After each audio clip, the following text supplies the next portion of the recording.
जय श्री कृष्णा। अब सुनिए आज की कथा। व्यास जी कहते हैं, एक दिन बलराम और श्री कृष्ण साथ साथ गौएं चराते हुए वन में घूमने लगे। घूमते घूमते वे परम रमणीय ताड़ के वन में जा पहुँचे। वहाँ धेनुक नामक दानव गधे के रूप में सदा रहा करता था। मनुष्यों और गौओं का मांस ही उसका प्रिय भोजन था।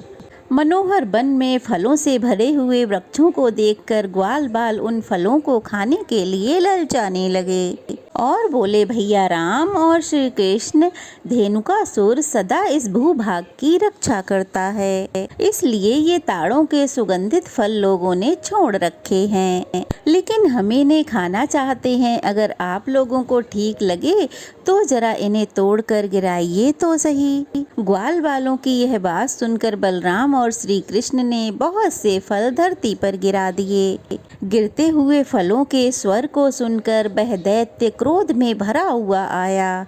आते ही उसने अपने दोनों पिछले पैरों से बलराम जी की छाती पर वार कर दिया। बलराम जी ने उसके दोनों पैर पकड़ लिए और आकाश में घुमाना आरंभ कर दिया। घुमाने से ही उसके आकाश में ही प्राण पखेरु उड़ गए। फिर बड़ी तेजी से बलराम ने उसे एक ताल के वृक्ष पर दे मारा।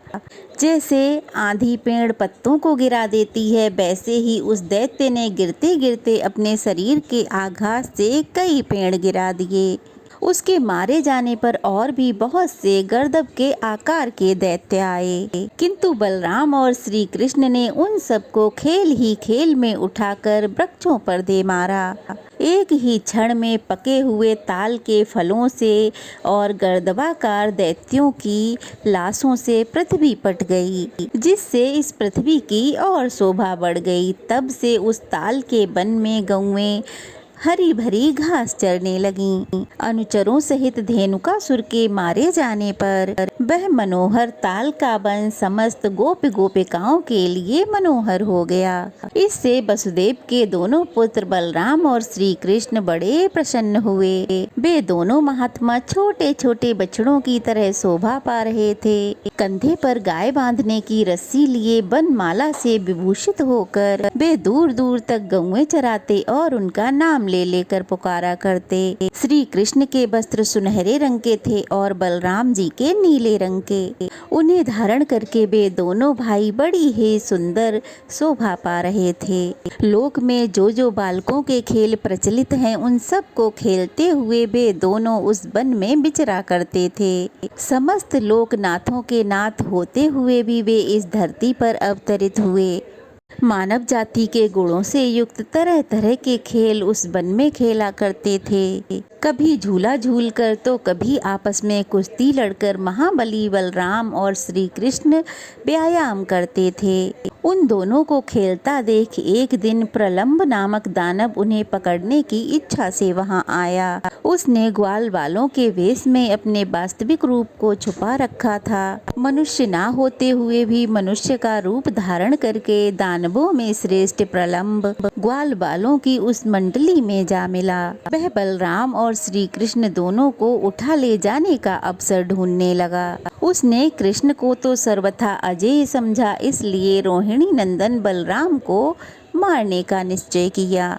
उसके बाद उन ग्वाल बालों में हरणा क्रीड़ा नामक एक खेल आरंभ हुआ। ये बालकों का वो खेल है जिसमें दो बालक हिरण की तरह उछलते हुए निश्चित किए हुए लक्ष्य तक जाते हैं और जो सबसे आगे पहुंचता है वही विजयी होता है और हारा हुआ बालक जीते हुए बालक को अपनी पीठ पर बिठाकर वापस ले आता है।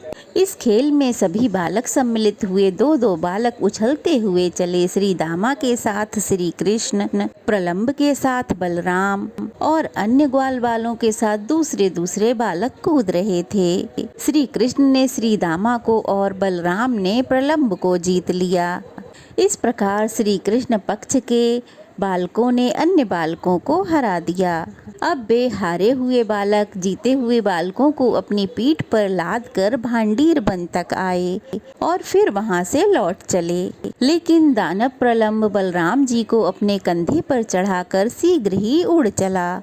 वो तो इसी अवसर की तलाश में था। वो चलता ही गया, कहीं भी नहीं रुका। जब वह बलराम जी का भार नहीं सह सका तब बड़े क्रोध में आकर उसने वर्षाकार बादल की तरह अपने शरीर को बढ़ा लिया। बलराम जी ने देखा उस दैत्य का रंग जले हुए पर्वत के समान है। उसके गले में बहुत बड़ा हार लटक रहा था, मस्तक पे बहुत बड़ा मुकुट था, आंखें गाड़ी के पहिए जैसी घूम रही थीं, उसके पैर रखने से धरती डगमगाने लगती थी। उसका रूप बड़ा भयंकर था। ऐसे राक्षस द्वारा अपने को हरे जाते देख बलराम जी श्री कृष्ण को पुकारने लगे, हे कृष्ण, इधर तो देखो, ग्वाल बालों के रूप में छुपा हुआ कोई दैत्य मुझे हर के ले जाता है। इसकी विकराल मूर्ति पर्वत के समान दिखाई देती है। मधुसूदन, बताइए इस समय मुझे क्या करना चाहिए? यह दुरात्मा बड़ी उतावली के साथ भागा जा रहा है। यह सुनकर श्री कृष्ण के होंठ मंद मंद मुस्कान से खिल उठे, क्योंकि वे रोहिणी नंदन बलराम के बल और पराक्रम को जानते थे।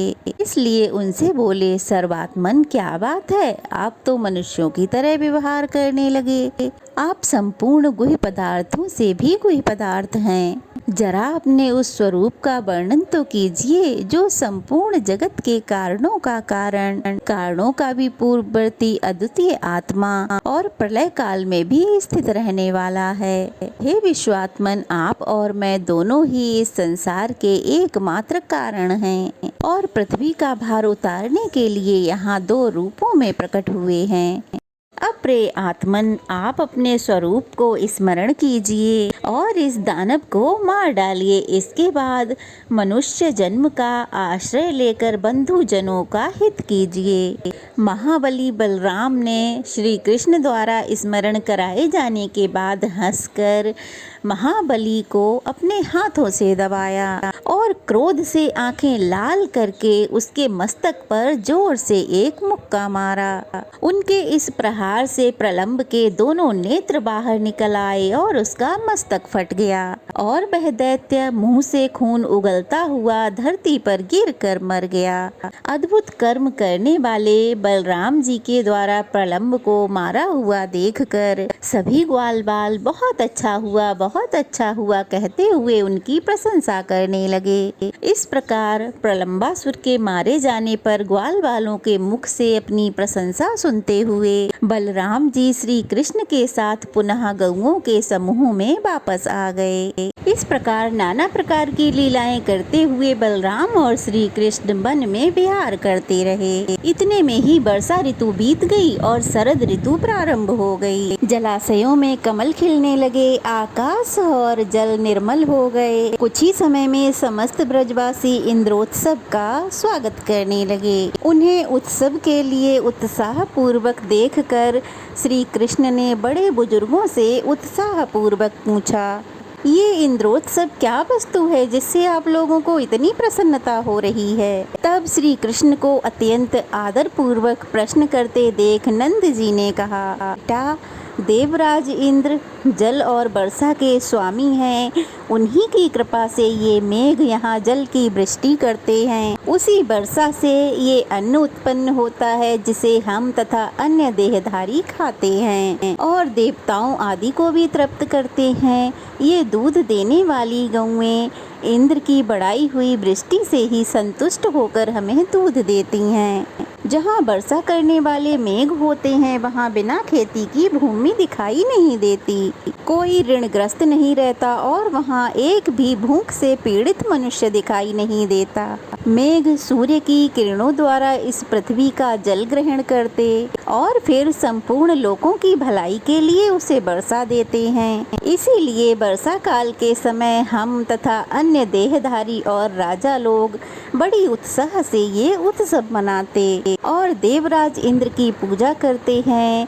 इंद्र की पूजा के विषय में नंद गोप से ऐसा सुनकर भगवान श्री कृष्ण ने इंद्र को क्रोधित करने के उद्देश्य से कहा, पिताजी, हम लोग ना तो खेती करते हैं ना व्यापार से ही जीविका चलाते हैं, क्योंकि हमारी देवता तो ये गौएं ही हैं, क्योंकि हम लोग सब गोकुलवासी हैं। अनिरीक्षकी, त्रयी, वार्ता और दंड नीति, ये 4 प्रकार की विद्याएं हैं। इनमें से वार्ता का संबंध हम लोगों से है। अब उसका वर्णन सुनिए। कृषि, व्यापार और पशुपालन, इन तीनों वृत्तियों पर वार्ता अवलंबित है।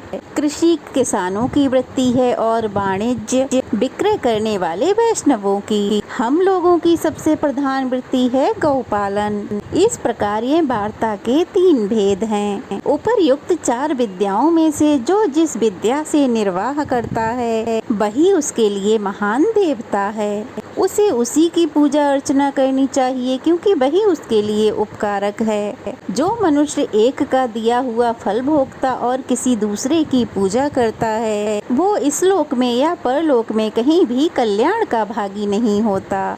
हमारे इस ब्रज की जो प्रख्यात सीमाएं हैं, उन्हीं की पूजा होनी चाहिए। सीमा के भीतर वन है और वन के भीतर संपूर्ण पर्वत है, जो हमारे लिए परम आश्रय है। इसीलिए हमें गिरि यज्ञ और गौ यज्ञ आरंभ करना चाहिए। इंद्र से हमारा क्या लाभ होता है? हमारे लिए तो ये गौएं और गिरिराज ही देवता हैं।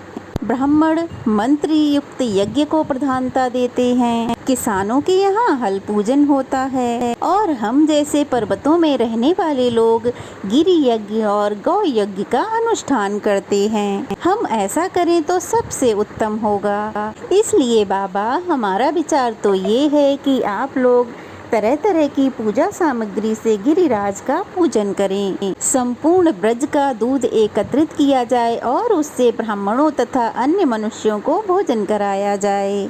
इस प्रकार गिरिराज का पूजन, होम और ब्राह्मण भोज हो जाने पर गौओं का शरद ऋतु में प्राप्त होने वाले पुष्पों से श्रृंगार किया जाए और वे गिरिराज की परिक्रमा करें। मेरी यही सम्मति है। यदि आप लोग यह यज्ञ करेंगे तो इससे गौएं और गिरिराज बहुत प्रसन्न होंगे और मुझे भी बड़ी प्रसन्नता होगी। श्री कृष्ण का ऐसा वचन सुनकर नंद तथा अन्य ब्रजवासियों को बड़ी प्रसन्नता हुई। वे कहने लगे, बेटा बहुत अच्छा, तुमने जो अपना मत प्रकट किया है वो तो बहुत ही सुंदर है। अब हम लोग वही करेंगे। अब गिरि यज्ञ का आरंभ किया जाए। ऐसा कहकर ब्रजवासियों ने गिरि यज्ञ का अनुष्ठान किया। गिरिराज गोवर्धन जी को दही और खीर आदि की बलि चढ़ाई। सैकड़ों हजारों ब्राह्मणों को भोजन कराया गया। फिर गौओं और सांडों की पूजा की गई और उनके द्वारा गिरिराज की परिक्रमा कराई गई। सांड जल से भरे मेघ की तरह गर्जना करते थे। भगवान श्री कृष्ण दूसरे रूप में पर्वत के शिखर पर जा बैठे।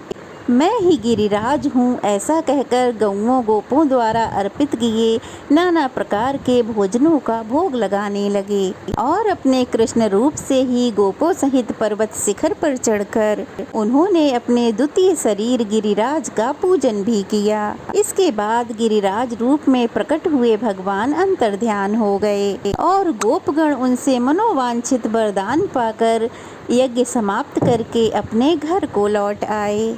व्यास जी कहते हैं, इधर इंद्र यज्ञ में बाधा पड़ने से देवराज को बड़ा क्रोध हुआ। उन्होंने मेघों के संवर्तक नामक गढ़ से कहा, बादलों मेरी बात सुनो और मैं जो भी आज्ञा दूं उसे बिना विचारे पूरा करो। खोटी बुद्धि वाले नंद ने अन्य गोपों के साथ श्री कृष्ण की कहे अनुसार मेरे यज्ञ को बंद कर दिया है। इसलिए उनकी जो सबसे बड़ी आजीविका है और जिनका पालन करने के द्वारा वे गोप कहलाते हैं, उनकी गौओं को मूसलाधार वर्षा से पीड़ित कर दो। मैं भी पर्वत शिखर के समान ऊंचे ऐरावत पर सवार होकर तुम्हारी सहायता करूंगा। देवराज के ऐसा कहने पर मेघों ने गौओं का संहार करने के लिए बड़ी भयंकर आंधी और वर्षा आरंभ कर दी। एक ही क्षण में पृथ्वी, दिशाएं, सब कुछ धारा प्रवाह वर्षा के कारण एक हो गए।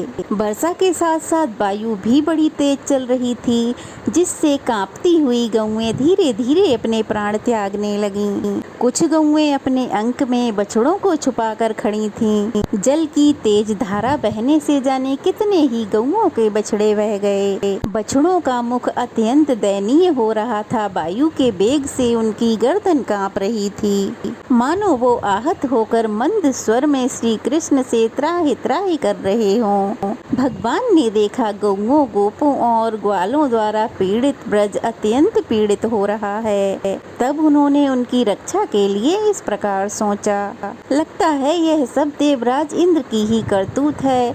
उनका यज्ञ न होने से वे हम सब लोगों के द्रोही हो गए हैं। इस समय मुझे समस्त ब्रज की रक्षा करनी चाहिए। ये गोवर्धन पर्वत बड़ी बड़ी शिलाओं से युक्त है, इसी को उखाड़ कर मैं पूरे ब्रज पर छत्र की तरह छा दूंगा। ऐसा निश्चय करके श्री कृष्ण ने गोवर्धन पर्वत को उखाड़ लिया और उसे लीला पूर्वक एक ही हाथ पे धारण कर लिया।